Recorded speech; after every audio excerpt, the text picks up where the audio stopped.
I think you've heard enough, Mr. Pechlivanoglou, to have a sense of. I mean, the minister's presentation was extraordinarily comprehensive, I thought. Indeed, I hope everybody was taking notes. Um, I'd like to hear your notes, if you would, on your response to what you've heard. I mean, it all sounds very positive. It sounds very comprehensive. Where are the strengths and where are the weaknesses, do you think, in the program as it's being set out?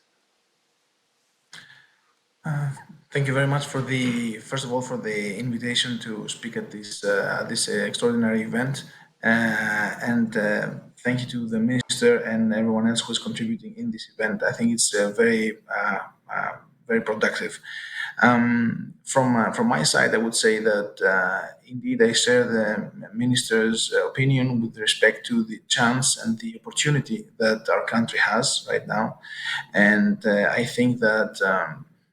Indeed, the effort from the ministry and the government in general is quite significant, and I think the business world in the country should also approach this in a very active way and start investing in all these opportunities. Specifically speaking about the energy sector, I think this is something that is critical. The decarbonization effort is extremely important, and this is the main effort that drives, so to speak, the new investments in the region. And I would say that, as it was mentioned by the minister, and I totally agree with that, we have to definitely increase the investments in the field of innovative technologies, specifically storage and renewables, specifically with hybrid systems and hybrid stations.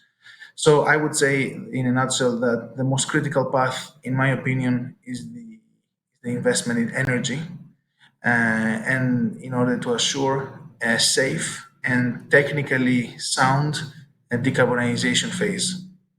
Specifically on this path, we have a specific proposition. We actually applied already for licensing for a very large storage system. It is called BESS Ptolemaida. And if we can move to the next slide, I will show you the main components of that.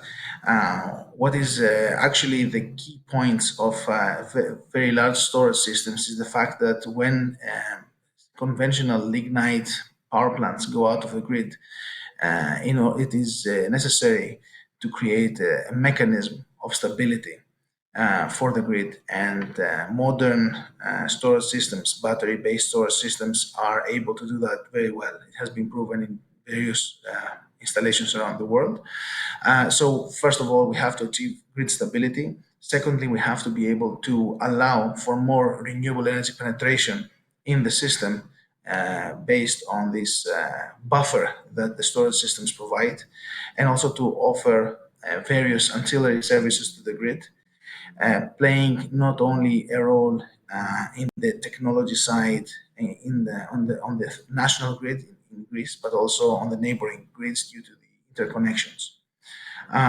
Technically, the proposed system is a very significant has a very significant size. It's a 250 megawatt, 1,000 megawatt hour storage system that will be able to provide a significant portion of the necessary stability contribution to the grid. It is a system that will allow the significant investment in new technologies in the region. It is located in the West Macedonia region, which is part of the decarbonization region. And it is also a system that will allow the significant support of the workforce in this region.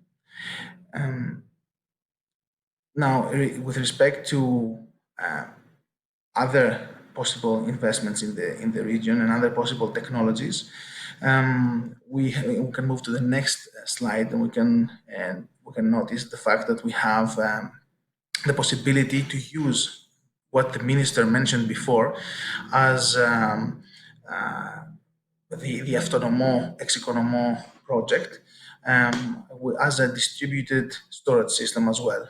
If you can move to the next slide. Um, this is the overview of the project that I showed you before. And if we can move to one more, I would like to briefly show you the concept of the virtual power plant. It's basically the addition of a storage system which consists of thousands or tens of thousands of distributed small storage systems and small renewable energy systems.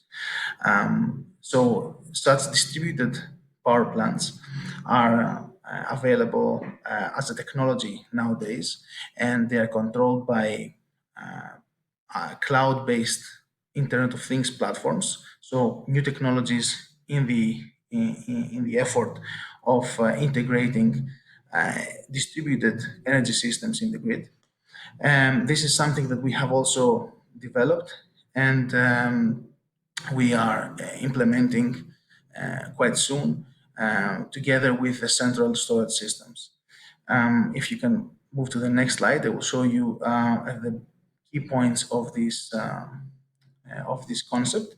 This is basically the fact that we have the possibility to stabilize the grid and to support the introduction of renewables, both in large scale, high voltage grid, as well as the local low voltage scale. Now, this is significant because it brings everyday consumers in the phase of being prosumers and actually being contributors in this new transition, the transition towards a modern energy system with green investments. This, of course, is something that happens not only on the main grid. It is something that these distributed systems can help the decarbonization of islands. We have done this in the past with the Tilos project that was successfully demonstrating the technology, and we are implementing this as well in other islands very soon. But the same thing happens also with the various interconnections that exist, and a few were mentioned by Minister Hadzidakis, who mentioned the interconnection of the Cyclades Island, and the same thing happens also with private investments. Our company is investing in a very large wind project with subsea interconnections, the Aegean project.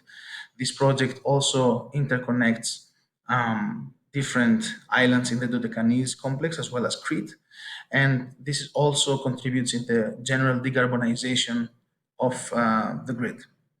Now, last but not least, one should not forget the fact that the country requires much more storage buffer, so to speak, in order to stabilize the grid. For this reason, we have applied for another similar project for central storage in the area of Peloponnese. And you can move to the next slide just to give you an idea. And one thing that is important to mention is that the requirement for the grid stability in Greece is in the range of about at least 3 gigawatt hours and 3 gigawatt of power, which means that significant more private investment is necessary in order to achieve that. And I think those funds and those funding opportunities that the minister mentioned before are extremely important in order to achieve that. So we would also like from our side to welcome other investors to join our effort in introducing modern high-tech storage systems and also to support the significant projects of decarbonization for the West Macedonia region, like the one that I mentioned before, and similar projects that will also boost the economy in this region. And I know for a fact that there is also a project for battery manufacturing in this region, and we definitely support that, because all these projects will create the necessary investment to rejuvenate all the region and to actually create an energy hub all over Greece and the Greek national grid. So this is more or less in a nutshell the our idea about how could we use this opportunity to go towards a transition to a much more greener and more effective energy system.